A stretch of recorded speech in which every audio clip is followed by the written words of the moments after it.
Hi friends, welcome to art and culture. இந்த செம்பருத்தி செடியை பற்றி யூடியூப் சேனலில் அது பேர் தெரியலைங்க, ஒரு ஐயா சில விஷயங்கள் ஷேர் பண்ணியிருந்தார். அதாவது செம்பருத்தி செடி வாஸ்துப்படி சவுதன் ஈஸ்டோ சவுதன் வெஸ்ட்டோ இருக்கணும் அப்படின்னு சொல்லியிருந்தார். நான் வாஸ்துப்படிலாம் கொண்டு வந்து வைக்கலைங்க. அதே சமயத்தில் மாடியில் இருக்கிறத விட வீட்டுக்கு முன்பகுதியில் வச்சாக்கா ரொம்பவே நல்லதுன்னாரு. அது ஏன்னாக்கா இந்த பூ செம்பருத்தி பூ பார்க்கவே பாருங்களேன், ரொம்ப ரெட்டிஷாக எவ்வளோ அட்ராக்டிவாக இருக்குது. ஸோ நான் டெய்லி இந்த செம்பருத்தி செடியை வீடியோ போடணுன்னா கூட போட்டுருவேங்க.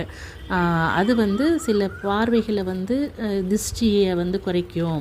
ஏன்னா அதில் பார்வை கவனம் எல்லாம் அதில் போகும் அப்படின்னு சொல்லியிருந்தார்.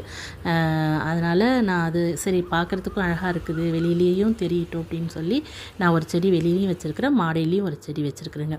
ஓகே ஃப்ரெண்ட்ஸ், இந்த வீடியோ உங்களுக்கு பிடிச்சதுன்னா லைக் பண்ணுங்கள், ஷேர் பண்ணுங்கள், சப்ஸ்கிரைப் பண்ணுங்கள். தேங்க்யூ.